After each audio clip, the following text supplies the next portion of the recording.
So welcome to the Angel Healing Club, healing collective for connecting with spirit, tuning into your guidance and being a part of our planet's evolving consciousness.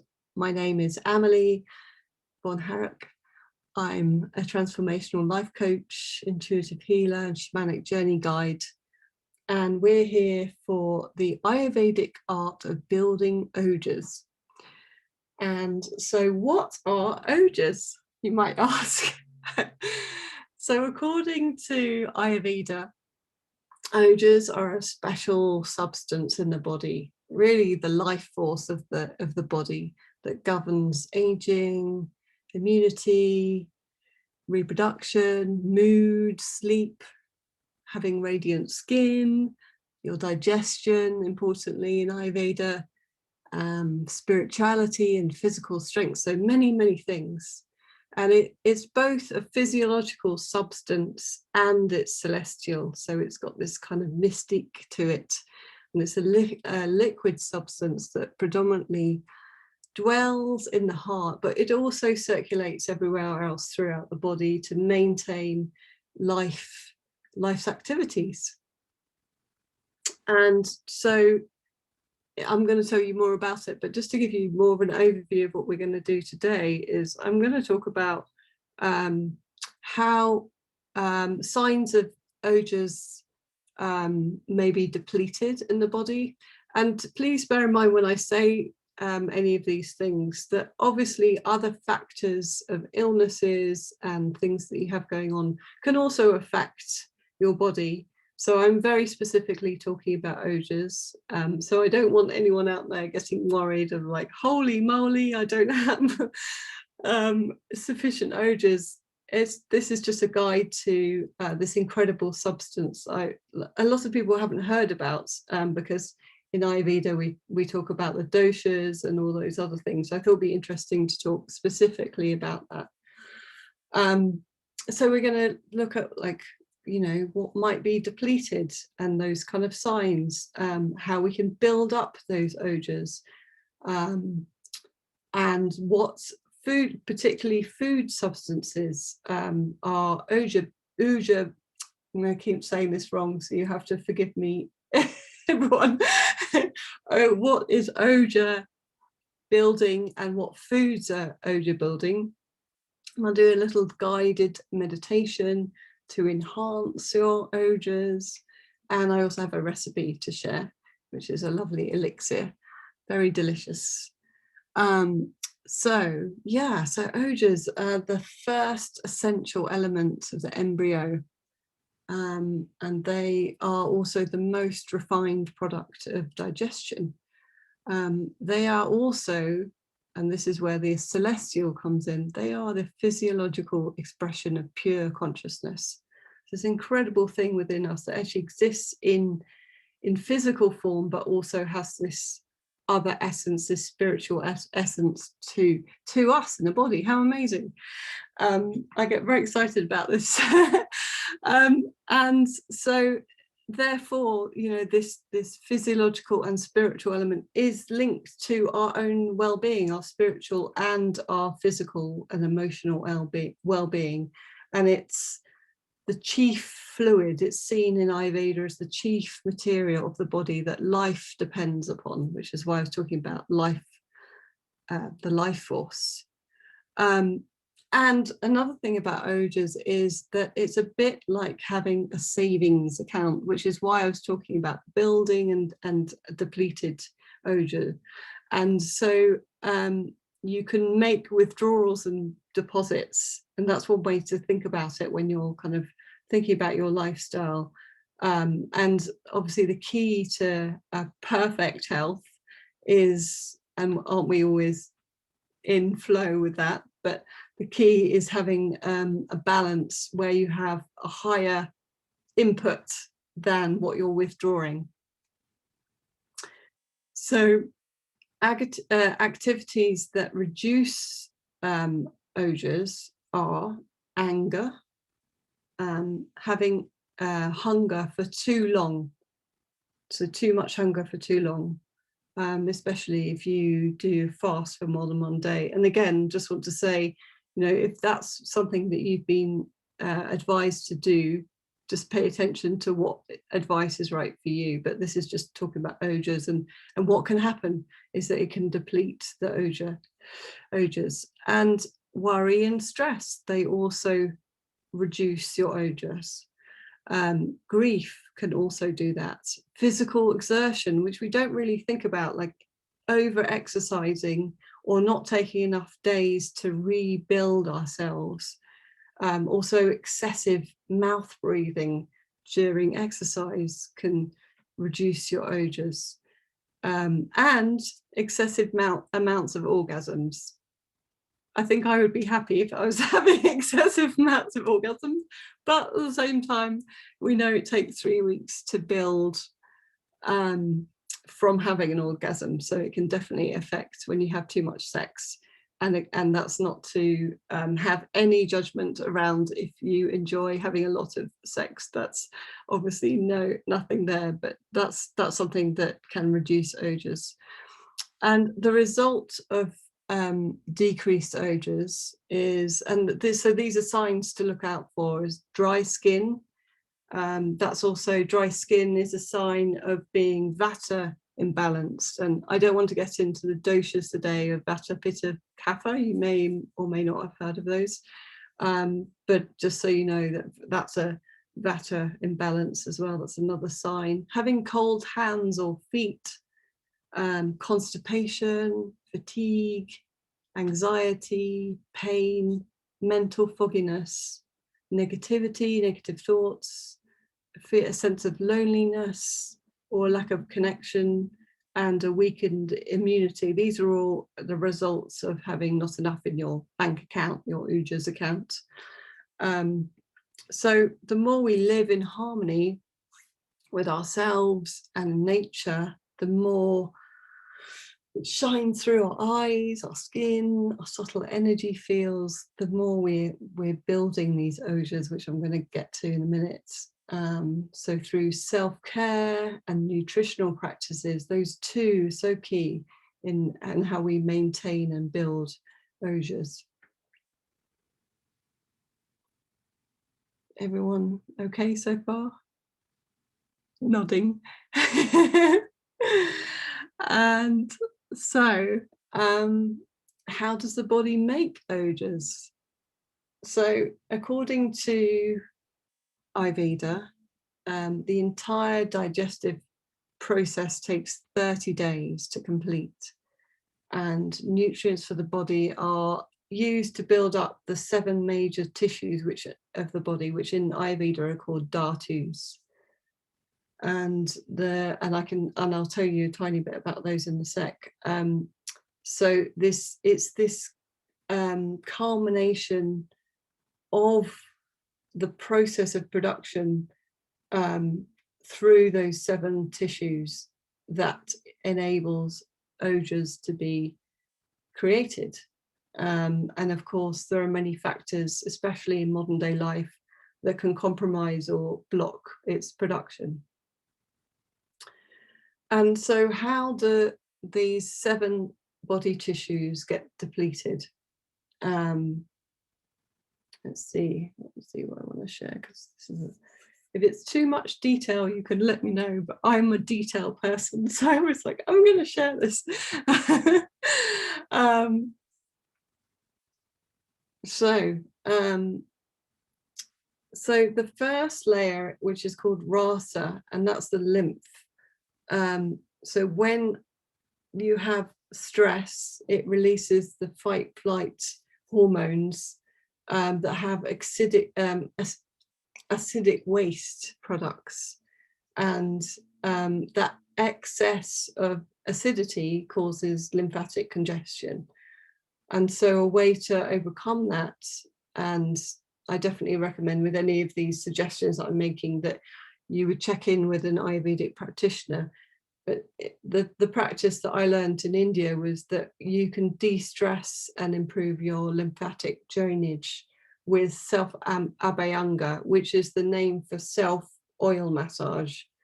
And there's a particular technique you can learn to massage your body after your morning shower or bath, or however you've washed. And it's a very amazing way to protect your body using coconut oil or sesame oil particularly. So using a self abhyanga, that's a technique to help with that. The next level down in the dhatus, and they're literally layer by layer. So as that layer is sort of complete, then the next layer is able to be accessed in the digestive process. The next layer is called rakta, which is blood.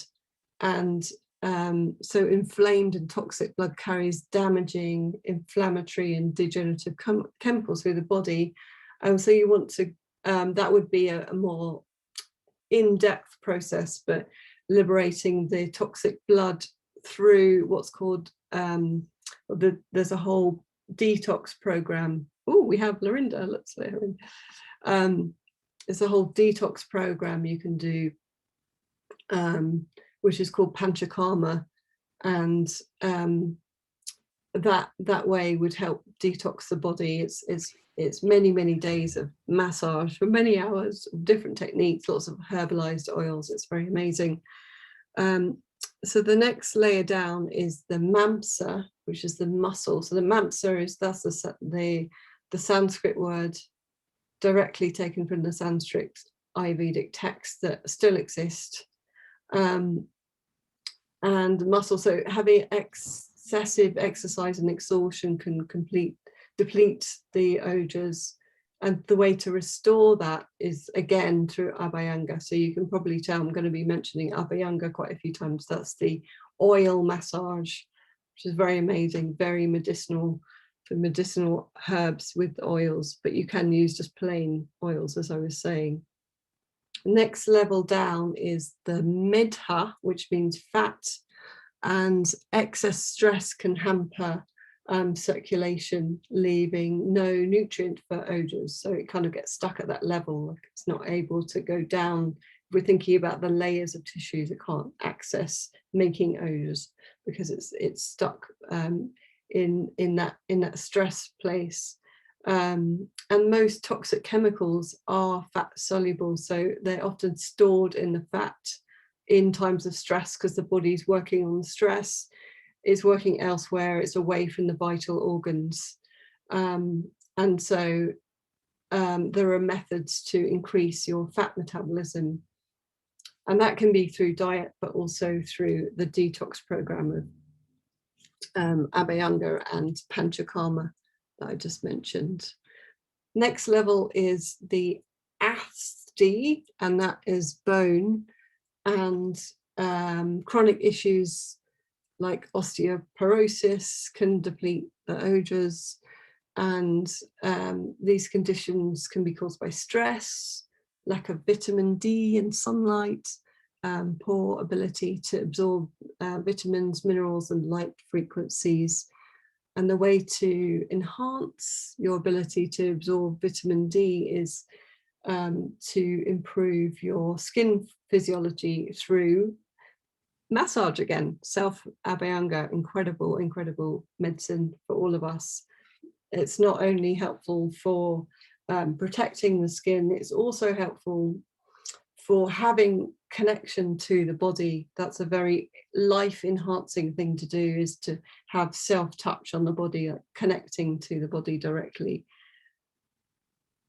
Just like we love hugs, connecting raises the spirits. Major is the next level down, and that is bone marrow and the nervous system. So stress and excessive activity stimulate the release of degenerative hormones, which accelerate aging.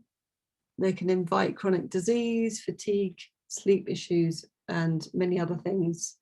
And so in Ayurveda, and this is why I so love Ayurveda, because it's this holistic system written over 5,000 years ago of mind, body, spirit. And here they recommend to de-stress with meditation. So they knew all that time ago, just as the scientists are beginning to discover mindfulness, that meditation really helps us. And so the last tissue layer is the shukra, and that is the reproductive fluid.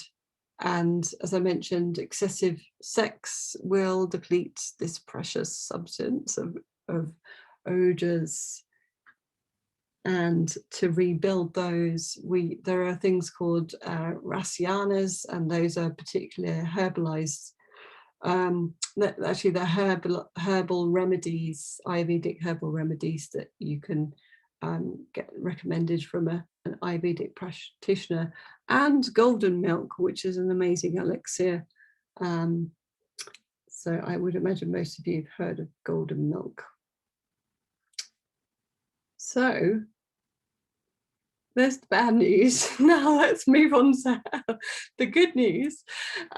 So signs of abundant ojas is clear, radiant eyes, glowing skin, healthy immune system, resilience to stress, a positive outlook on life, where experiences and joy comes easily, mental clarity, limitless energy and vigor, and pain-free, healthy, strong body, and just overall nourishment in all aspects of your life.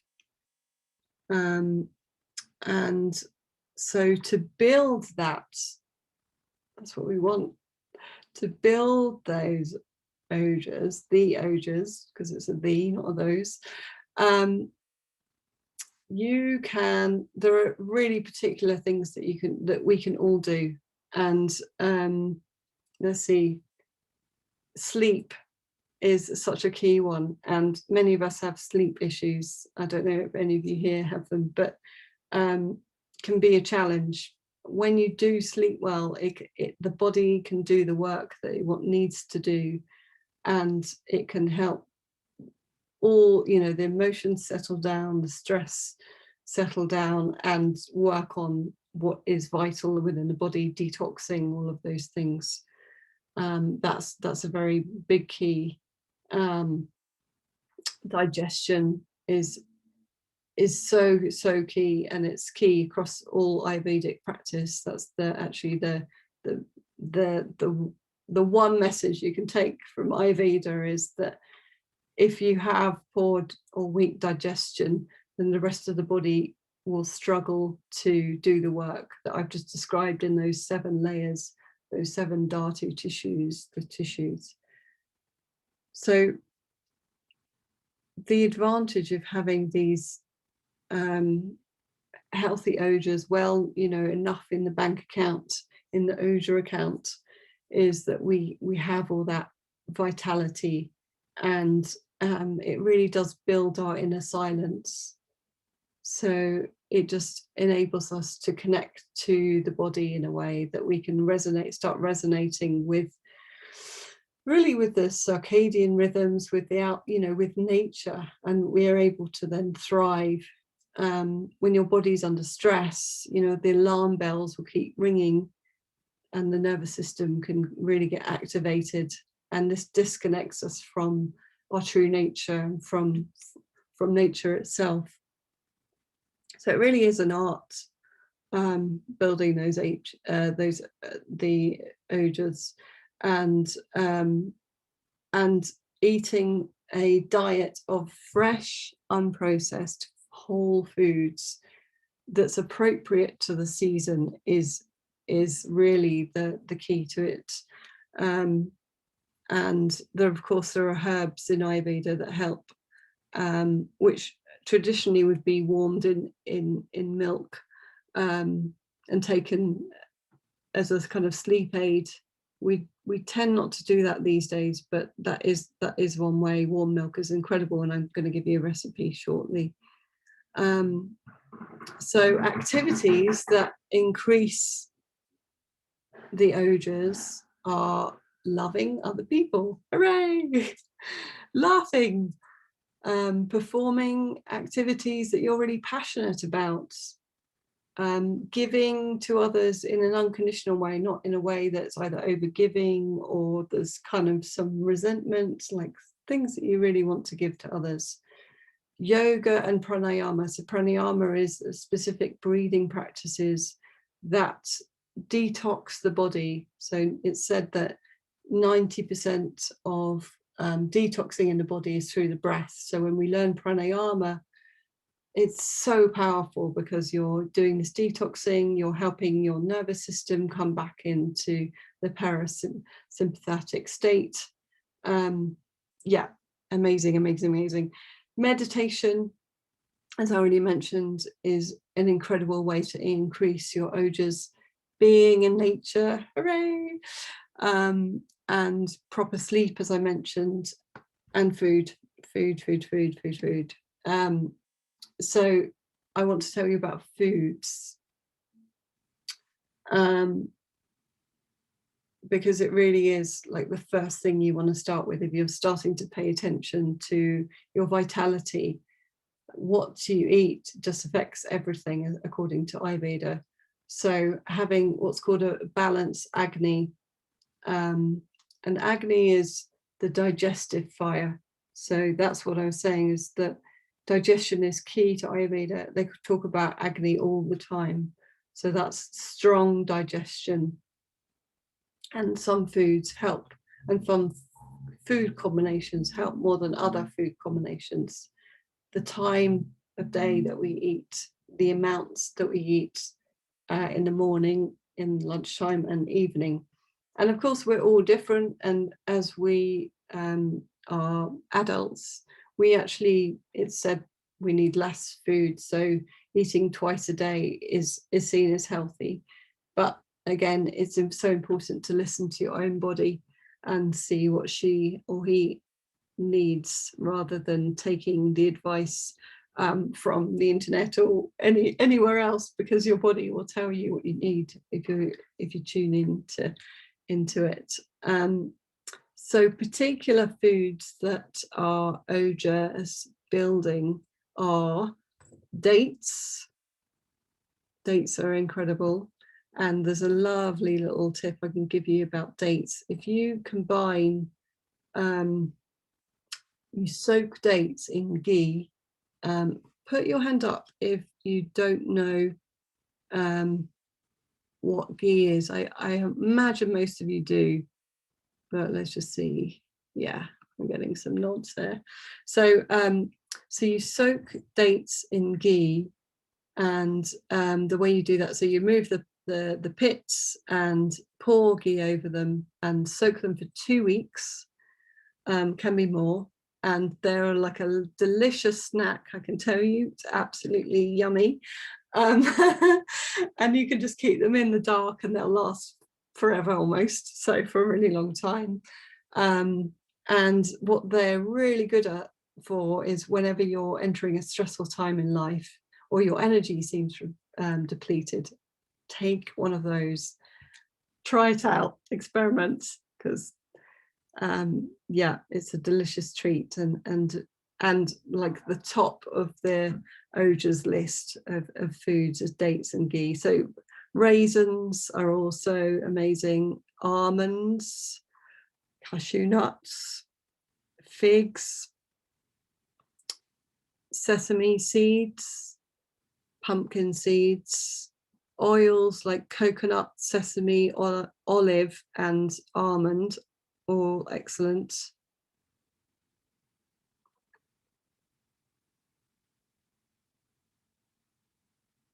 Just giving you lovely people who are here live a chance to write this down. You see the pen scribbling.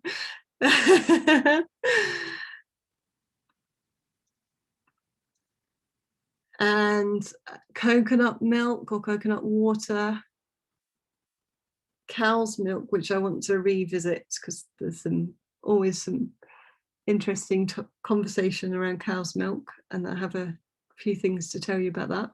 A2, unhomogenized cow's milk, ideally raw. And ghee, I already mentioned, top of the list. just eat that all the time. It's so good for you. And juicy fruits like mangoes, grapes and peaches, but only if they're seasonal. So seasonal food and food that's local to you is what Ayurveda is, or my teachers in India always say, that that's the best guide. Then there's tahini, avocados, sweet potatoes.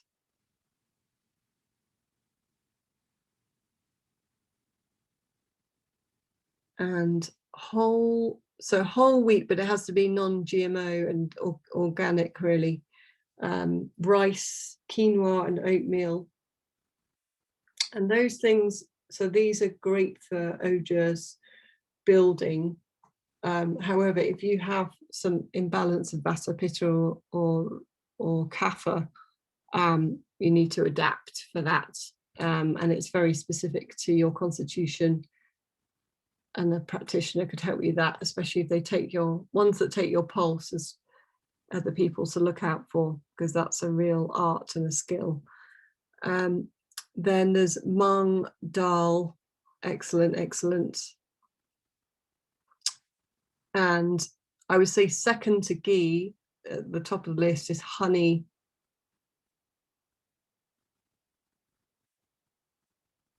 And that definitely needs to be raw honey, ideally unfiltered, but the key is raw, because in Ayurveda they believe that above, oh my goodness, I'm going to use Celsius because I don't know the conversion. Maybe Dido, you can help me. 30 degrees Celsius. So just sort of like a relatively tepid temperature, it actually goes toxic for the body. And it's not a toxin that affects you straight away.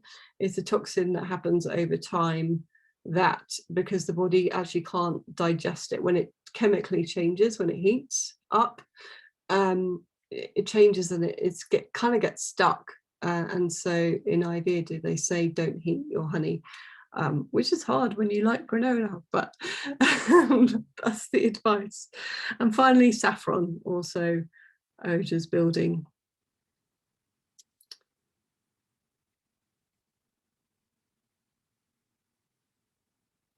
So really, there's a lot that I've covered, and there's just this last, I'm going to give you the recipe soon, but these last kind of key ways to help you build. Some of this will be repetition, but I just want to sort of call it in to your attention, is to help you build your health, your lifetime, really your lifestyle.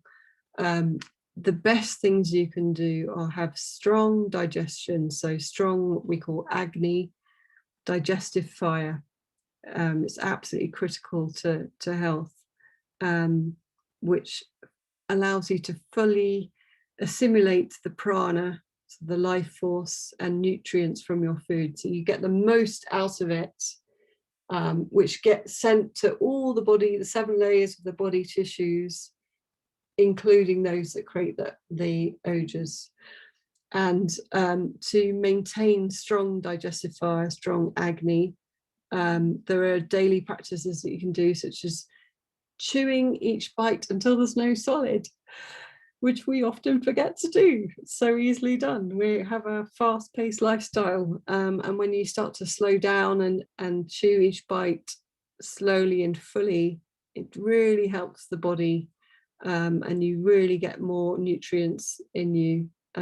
Allowing 4 to 6 hours between meals, particularly if you follow Ayurveda, the advice is to have a light breakfast, a heavy, strong lunch, and a light dinner. So especially after that midday meal, if you're following that advice, then 4 to 6 hours to digest is really the best, because what you want is for the stomach to be completely clear of food before the next load comes in. And of course, we also used to snacking in the West, or in most of the world, so that can be a challenge. So it's definitely a bit of a shift when you start to not snack in between times. That said, if you have hunger, then it's important to pay attention to that as well, and that's where fruit and dates and ghee come in.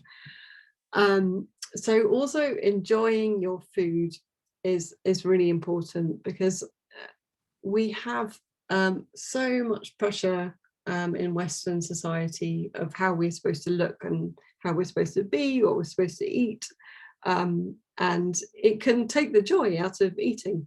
And that when you eat with guilt, or you eat and you're having an argument with someone, you're kind of digesting that. So you want to eat with like presence and enjoyment as much as you can, and eating. So Ayurveda loves, the practice of Ayurveda loves you eating food that is warm, or at least at room temperature, because what they say is that when you, for example, drink cold water, especially after a meal or during a meal, when you drink cold on top of the food, you're putting out, imagine the fire, digestive fire in the stomach, you're literally putting out the fire and making digestion much harder. And that's when toxins can get produced, which is called ama. Yeah, this ama just gets stuck in our system, which is all possible through massage to release, and enemas as well. But as much as possible to avoid that is ideal. And then just there are certain food combinations. I don't want to get into this right now because it's just too much detail, but just one example of food combination that's disturbed digestion and seen as toxic is eating milk with bananas. That's like top of the list. And the other one which I mentioned, which is heating up honey. So those two things are pretty key. So we've got digestion, and now we've got another ideal, which is connecting to your higher self. So ojas affects the subtle body as well as the physical. And so, like I said, daily meditation and self-abhyanga are ways to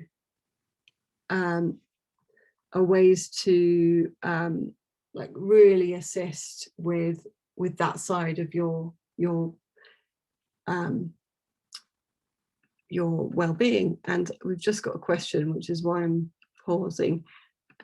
One sec, let's see where it's gone. You were just asking about the honey comments, so I'm just going to repeat that. So when we heat honey, it changes the chemistry of the honey, and so it's much harder for the body to digest it. In fact, it kind of gets stuck because it just hardens in a way. And so in Ayurveda, if you eat that over, it's not having it once or a few times. If you keep eating that over time, it just builds up and is toxic to the body. So what we want to have is raw honey as is, and that's perfect and so healthy for you. Does that answer your question? Cool. Thanks for that. Yeah, so we were talking about, so connecting to your higher self through meditation, abhyanga, being in nature frequently also does the job. It really helps the whole system calm down and allows the body to reset and be more at peace and more in rhythm with the natural cycles of nature. What else did I want to say about that? I think, yeah, just honoring your need for introspection and alone time. Having some independence from, if you have family, it's really hard to make that space, but if you can have 2 minutes outside on your own, sitting under a tree, ideally, it's a very healthy attribute to include in your lifestyle. Rest, again, very key. Sleep allows you to rejuvenate and heal in the ways that it just can't do when we're in waking life. We're busy, the body's concentrating on being with you, following your actions, as it were. So the time for all the healing and all the detoxifying, and if you're doing like energetic cleansing of the body. This is the time the body's really able to go deep with that. If you don't get enough rest, it can't really go there. And so really the phrase early to bed and early to rise is actually true. It's the key to your good health. So when we say early to bed in Ayurveda, all the texts say, you know, by 10 p.m. is really, really healthy for you, because it's you know, it's dark, the body's ready to shut down, and then up with the sun. And I'm not a morning person, so it's very rare for me to be able to get up that early. But before, so Kapha time starts at 6 a.m. So Kapha is a much heavier quality, and before that we're in a much more awake place, and so yeah, if you can manage to get up before 6, congratulate you, because then you really are with that, you're working with the vitality of life. And after that, that's when we start to feel groggy, and we think it's because we've had poor sleep, but often it's just because we're not working with nature and with the sun. Also, sleeping with minimal EMFs is now seen as something to try and be. So if you can, switching off the internet at night is ideal. Yeah, there's been lots of studies around that, and it's still being debated, but that's definitely advice that I can bring for you to discern. And one thing that teacher was saying is that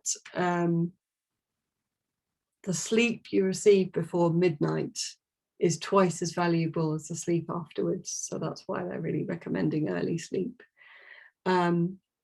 Then regular yoga and exercise. We know how amazing yoga is.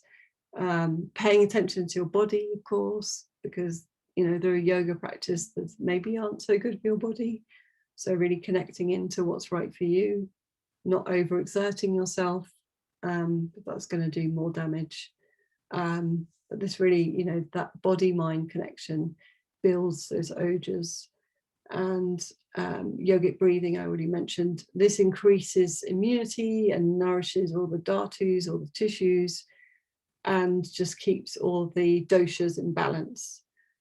Having healthy relationships is also a wonderful way of building your ojas and rejuvenating them, putting more into that account.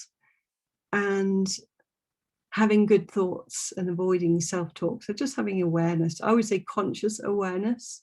So if you're having negative thoughts, then bringing in conscious awareness is even more powerful, because then you're not dismissing the thoughts, you're actually just having an awareness of them, and you're with them, but you're with them with compassion for yourself. So that's a lot, and we're rattling through time. So on that note, I have a recipe. Can I have some thumbs up if anyone wants to hear those, or would you rather go into, oh, okay, we've got one thumb. We've got the guided meditation, but it's short. So let's do that. So recipe, I'm going to see if I can share my screen. That would be a nice way to do that, so that you can actually see it whilst I'm talking. One sec. And I have to bring it up here. And share screen. There we go. All right. So I have a spiced hot milk elixir recipe. And just to say on the milk topic, there's a lot of lactose intolerance out there. And so, of course, you need to follow what's right for your body. But I just wanted to tell you that the thing about lactose intolerance is, in the main, we only drink A2 milk, which is from the cows that are, A1 milk from the cows that are black and white. And they lack a particular enzyme that is present in A2 milk, which is available in supermarkets and sometimes farmers markets, definitely some farms as well, if you're lucky enough to have access to that. And the A2 milk is from Guernsey and Jersey cows, which are in India, very conveniently. But we do actually have some here in Colorado, for those of you who are in Colorado. And so we know we have some in America, which is amazing. And they have a digestive enzyme that is made to help humans be able to digest milk. However, if you have an intolerance, it's definitely not advisable that you just go out and buy A2 milk, because I wouldn't want you to have any form of reaction. So the way my doctors introduce it in India is they say, you know, little by little, but only have it diluted, never have just full whole milk. So you can try it with a lot of water at first and see how that goes. Or it's very hard to get A2 yogurt. So I think that unless you're into homemade yogurt, then we'll just say milk and water. But lassi, which is with this yogurt and water, is an ideal way to start. So if you can't use milk,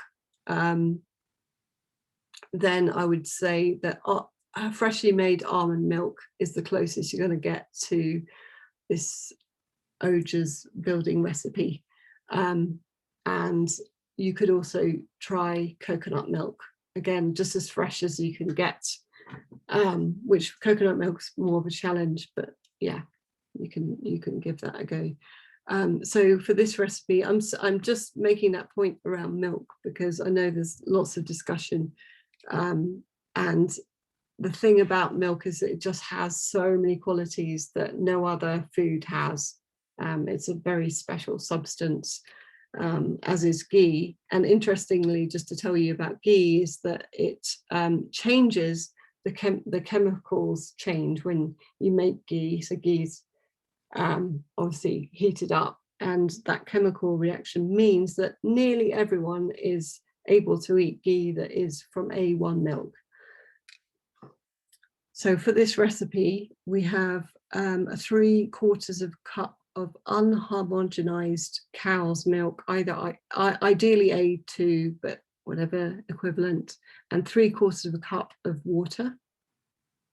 So you put them together in a saucepan, and you're going to heat them up with ideally 2 strands of saffron. If you don't have saffron, that's fine, but this is just a magic recipe that I wanted to share with you. 1 chopped medjool date, 3 crushed and peeled almonds. And what you want to do is you want to boil it all up until, you know, so I don't know if you've ever seen, but sometimes milk like suddenly boils.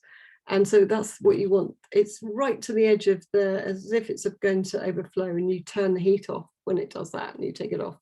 I often get the overflow, but if you can catch it at the top, that's ideal. And you can either do that once and then add some spices, which I'm going to tell you in a sec, or you can then do this boiling process 3 times. My doctors always say do it 3 times. So you take it off and then you just put it back on, and it will come up about a minute later. Take it off. So just taking the milk off with the pan, put it back on the heat and do it 3 times, and that is for extra digestive boost and purity. So once you've done that, and the milk has boiled, you add a pinch of cardamom powder, a pinch of cinnamon powder, a pinch of ginger powder, a pinch of turmeric powder, a pinch of black pepper. So you can see these are kind of chai spices, and 1 teaspoon or half a teaspoon of ghee, and you just mix that up, and it's absolutely delicious, and so good for you. And you can take that at night or early morning, but make sure if you take it in the morning, here we go.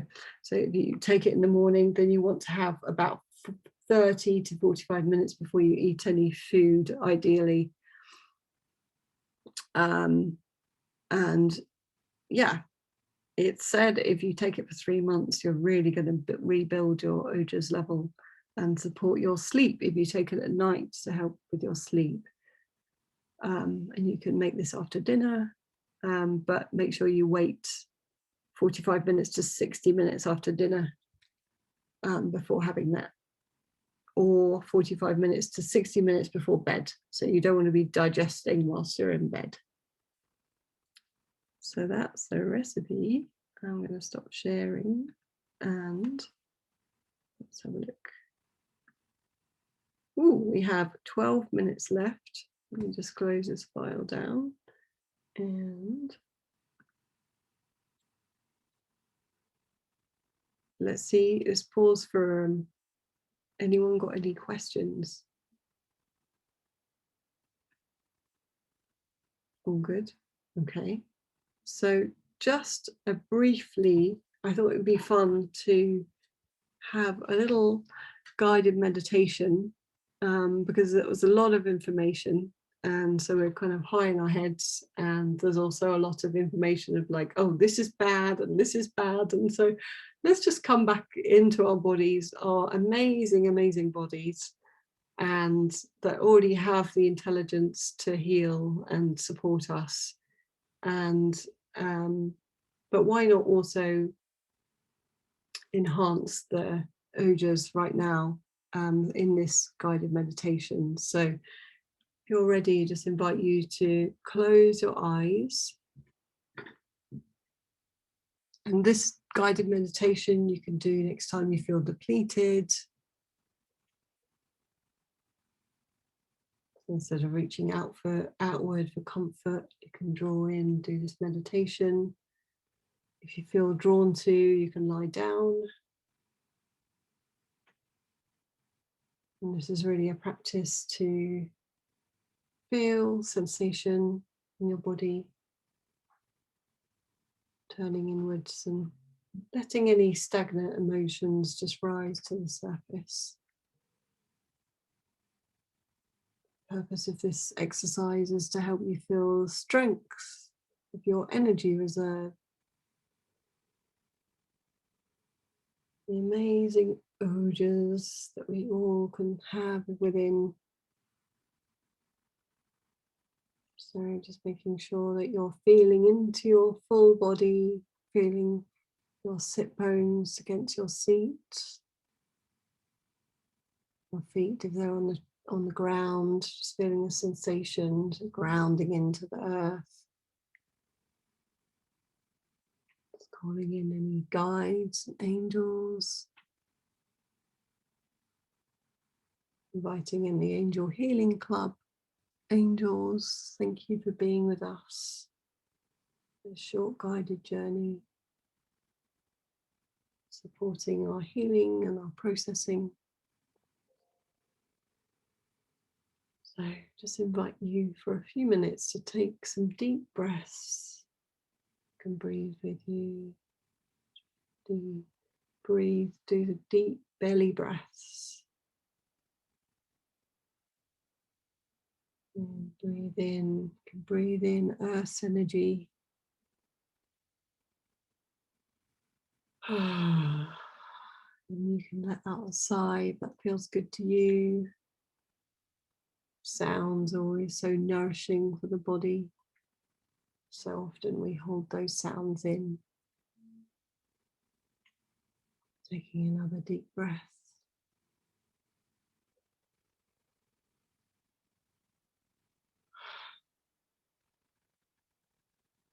And just as you relax, feeling into your body. Maybe you're not feeling relaxed. Maybe just focus on your breath. You know, they say if you focus on your breath, there's no way to have thoughts in that moment.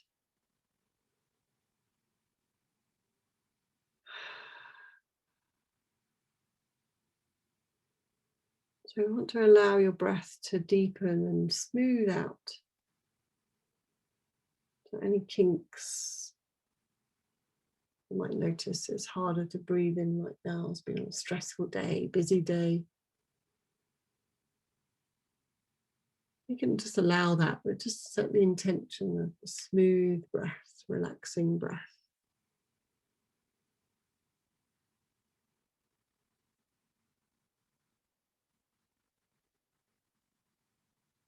So as you slowly drawing your attention away from your thoughts, from any emotions or aches, I just invite you to drop down into your belly, dropping your attention down, holding there until you feel sensation. And then so you feel sensation in your belly. Just bring your awareness up to your heart.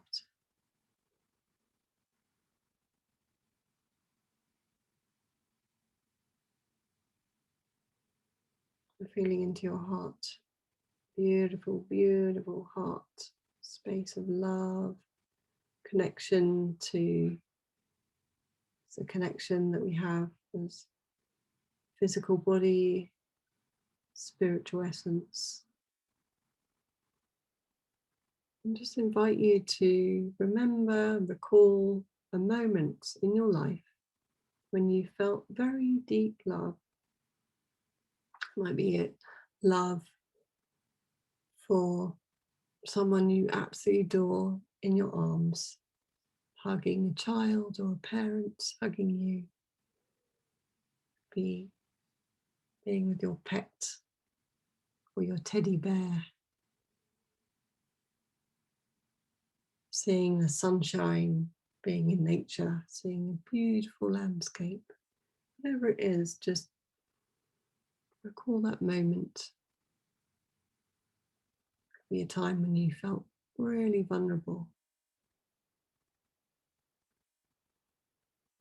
Just breathing in that love. Of course, we're always loved by the divine. As humans, we have those experiences, those moments of love,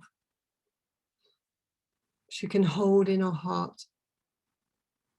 And when you add love to your point of focus, it builds your ojas.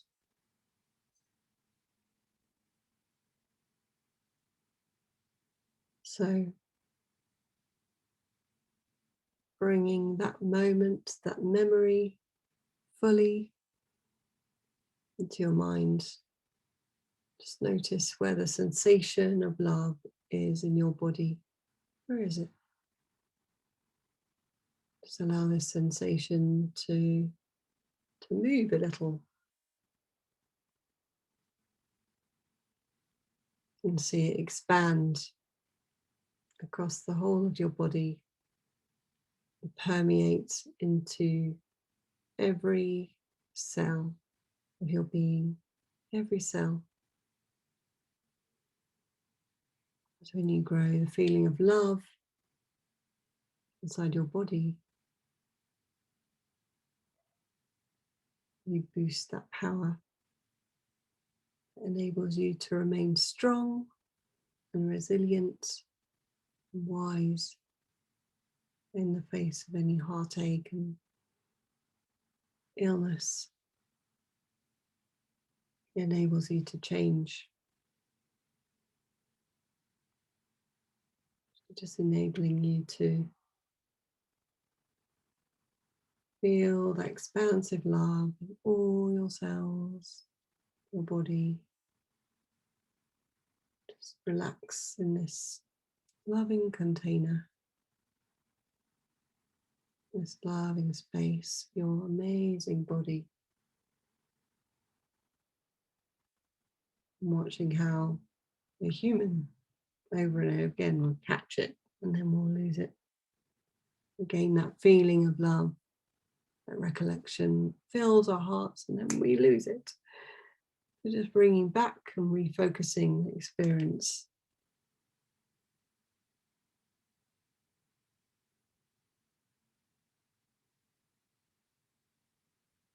And enabling that sustaining power, sustaining love, the gift of our heart and the gift of the divine.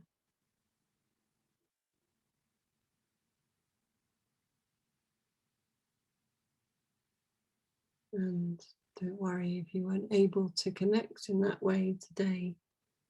You can always revisit that, maybe grounding more into the earth before you do it.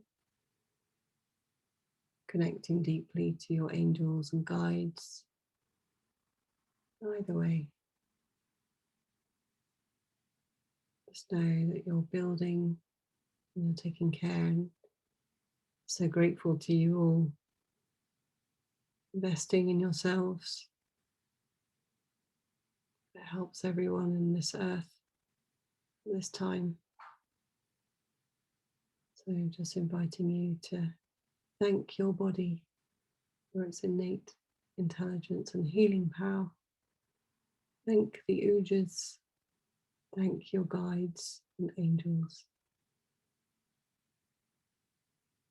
May you be blessed in your health, in your vitality, in your life.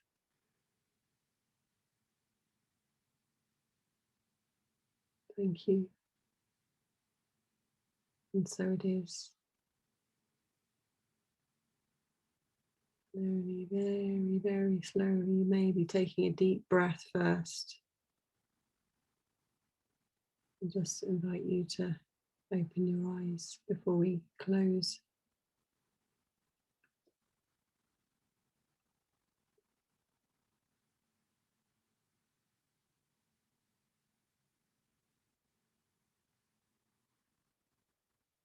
And if anyone feels like sharing, please do. But I think we're probably in quite a quiet place right now. The invitation is there.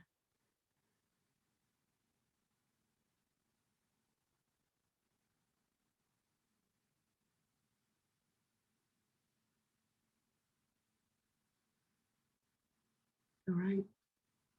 So just thanking the angels of the Angel Healing Club. Thanking your guides, angels, and any teachers in human form, helping spirits, for being with us today.